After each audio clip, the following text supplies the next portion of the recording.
Right, so this is going to be another movie review. This one's called Penny Serenade, 1941. I'm giving it 3 out of 5 stars. I thought it was all right. I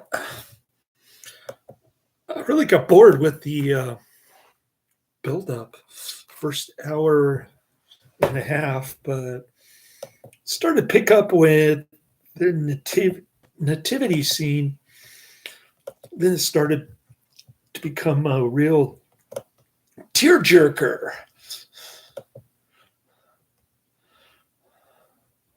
The movie poster says, "There's the love we all dream of finding."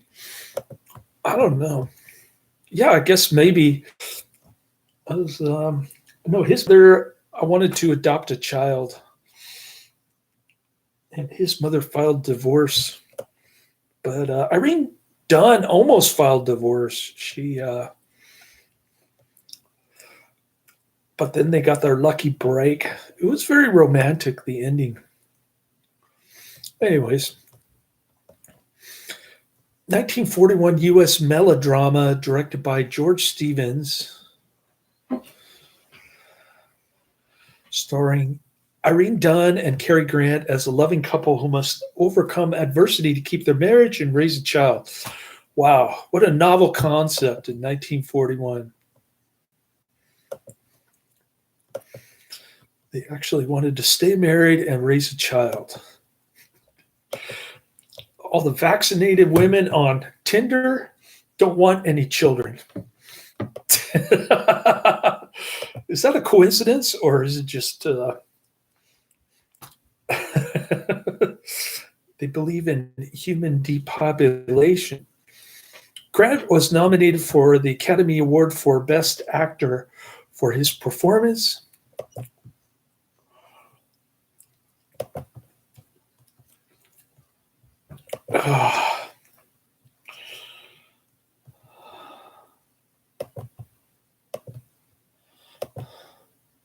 And Karate Man is not in the chat room.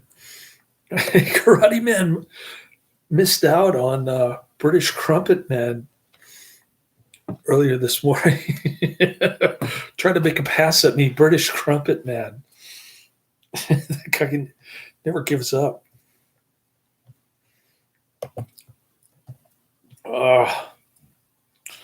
Trying to pull up my DVD queue so that I can rate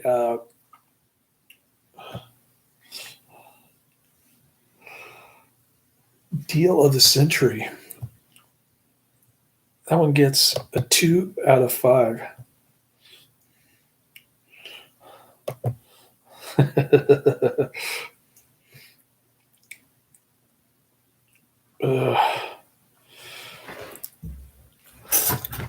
So we went to Latin Mass, and it was like 2 hours long. They're short on priests over there. So my son had to wait in line for a confession for an hour and a half. And then there was a procession with the Eucharist going around San Francisco street corner, singing in Latin and carrying the Eucharist celebratory thingamabobber. All right. I just rated it 2 out of 5 stars. So next week, coming down the pike, I've got Death Becomes Her, 1992, PG-13. Not looking forward to that one. Wu-Tang, the Super Weapon.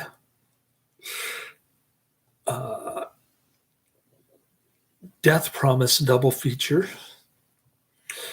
Death Ride to Osaka, 1983.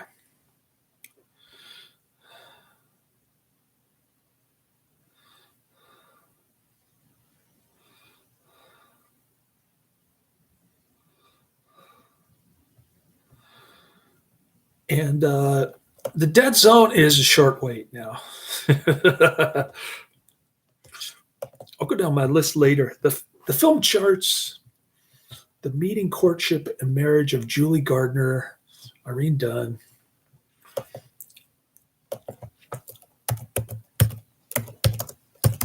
As I mentioned in a previous video,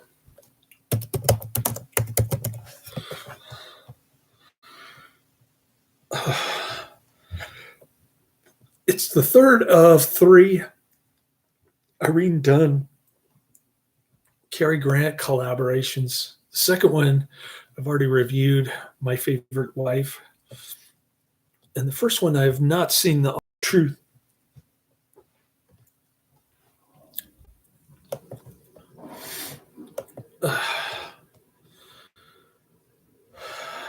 The film charts the meeting, courtship, marriage of Julie Gardner, Irene Dunne, and Roger Adams, Cary Grant through the playing of popular songs relevant to each time period. After their spur-of-the-moment marriage on New Year's Eve and the night in Roger's train compartment en route to San Francisco. It's kind of interesting to see San Francisco in 1941. Market Street looks a lot cleaner. A pregnant Julie rejoins Roger in Tokyo, where he has a stint as a reporter. Julie loses their unborn child in the 1923 Tokyo earthquake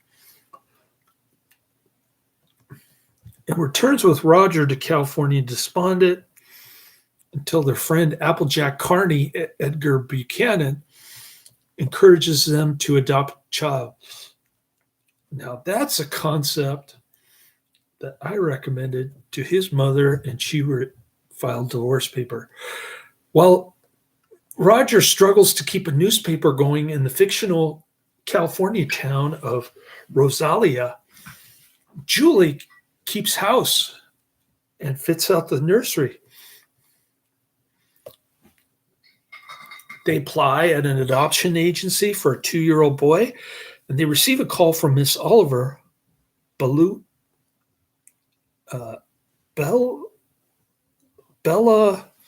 Bondi. Bella Bondi. I don't know how to pronounce that. That a 5-week-old baby girl is available. Though Roger would have preferred a boy, he falls in love with the baby, and he and Julie care for her during their 1-year probation period. At the end of that time, Roger has lost a newspaper, and the law will not allow him to adopt the baby without an income. Roger appears before the judge and delivers an impassioned plea to keep the girl whom he considers his own. The judge awards custody, and Roger returns home to Julie with their daughter. That's unlikely to happen, but pretty cool outcome. In the Roger's dirt poor. I don't know how he can survive on $8,000 all this time. These 5 years. Years later, Roger and Julie swell with pride as their daughter Trina, 4 years, I should say, not yet old enough to play an angel in the Christmas play, plays the Echo instead the following Christmas, and she fails at it.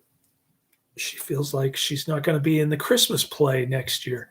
The following Christmas, Julie writes to Miss Oliver that Trina has died from a sudden illness. So sad.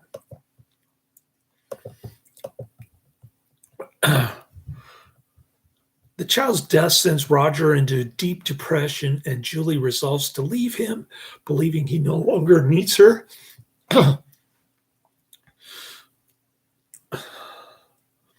Just as she is about to leave for the train station, the couple receive a phone call from Miss Oliver saying that a 2-year-old boy has just become available for adoption. Very nice ending. Distributed by Columbia Pictures, produced by Columbia Pictures. Release date, April 24th, 1941. Running time, 120 minutes. 2 hours, man. This movie is way too long. And the first hour and 40 minutes are very dull. The box office was $800 and $35,000. For $25,000, Columbia Pictures purchased the rights to a story by Martha Chevins, published in McCall's, and engaged Chevins as script consultant. Maury Riskind was credited for the screenplay. The film depicts the passage of time through the playing of songs. According to George Stevens' paper stored at the Academy of Motion Pictures Arts and Sciences Library,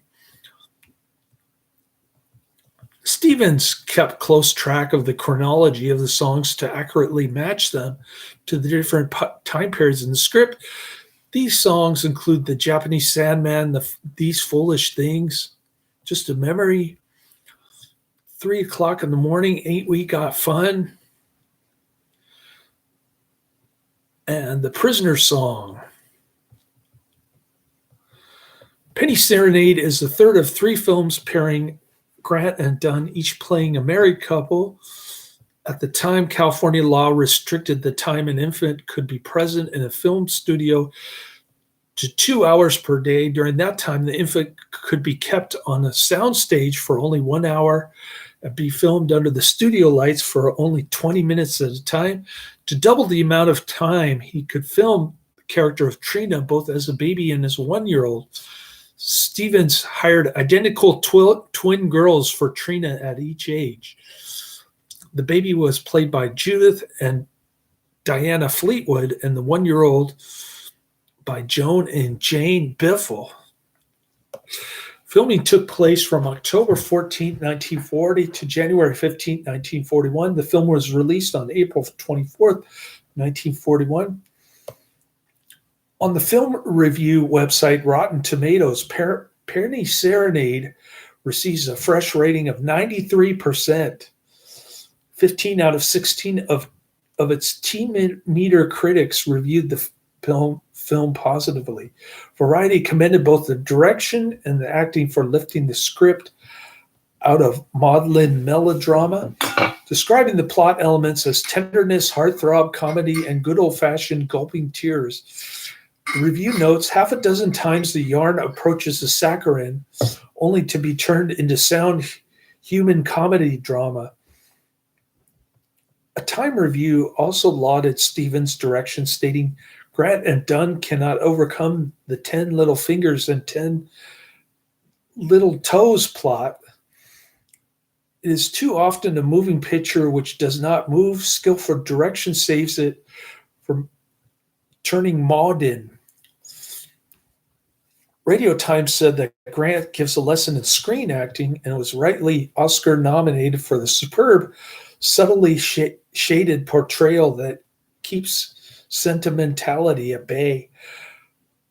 Bosley Crowther, in a somewhat ambivalent review, concludes there's some very credible acting on the part of Mr. Grant, and Miss Dunne is responsible in the main for the infectious quality of the film. Edgar Buchanan, too, gives an excellent performance as a good old Charlie friend, and Bulla Bondi is sensible as an orphanage matron. Heartwarming is the word for both of them. As a matter of fact, the whole picture deliberately cozies up to the heart. Noel Coward once dryly observed how extraordinarily potent cheap music is. That is certainly true of Penny Serenade. Grant considered his role in Penny Serenade as his best performance. Dunne often remarked that this was her favorite film because it reminded her of her own adopted daughter. Grant was nominated for the Academy Award for Best Actor for his performance. He lost to Gary Cooper's portrayal of Sergeant York at the 14th. He lost to Gary Cooper's portrayal of Sergeant York at the 14th Academy Awards. I didn't like Sergeant York. Penny Serenade was dramatized as a half-hour radio play on November 16, 1941, broadcast on the Screen Guild Theater, starring Cary Grant and Irene Dunne in the original roles. I didn't get a chance to listen to that because I didn't have the disc. I watched it on YouTube. It was also presented as a long-hour drama on Lux Radio Theater, first on April 27, 1942, with Robert Taylor, Barbara Stanwyck. And then on May 8, 1944, starring Joseph Cotton and Irene Dunne. Dunne again starred in July 1953 on CBS Radio's General Electric Theater. So there are 3 versions of this. And when I point my mouse over General Electric Theater, I see Ronald Reagan sitting in his chair because he hosted that show. I didn't listen to any of these 3 versions because I didn't have the disc. Again, a television adoption for Lux Video Theater starring Phyllis Thaxter and Don Taylor was broadcast on January 13, 1955 on NBC. The copyright on Penny Serenade was not renewed when its initial 28-year term expired, and it entered the public domain in 1970, the year I was born. Subsequently, the film has seen many releases by budget labels on various home video formats, but all are very poor quality. Most, but not all, are missing a pivotal 5-minute scene in which Grant pleads with the judge to be allowed to adopt despite the failure of his newspaper. I've seen that. Packing up already? I'm not leaving till 8. The original elements are now with Paramount Global onto Paramount Pictures via the company's former Republic Pictures library.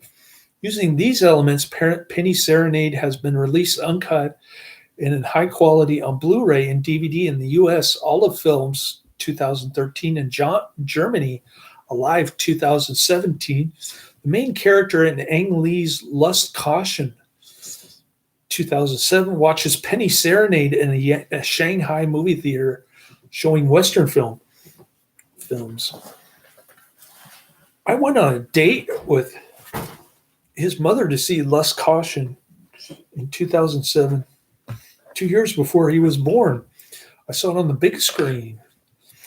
In the film Thelma and Louise, 1991, state police and FBI personnel watched Penny Serenade on late night television while monitoring a phone tap at Thelma's home in Arkansas. Only the film's audio is briefly heard. So there you have it. No sign of Karate Man today. I watched Penny Serenade. And let's see what's coming down the pike, what's on my list. I told you about Netflix. They're not sending me the Dead Zone. Sorry, Adrian.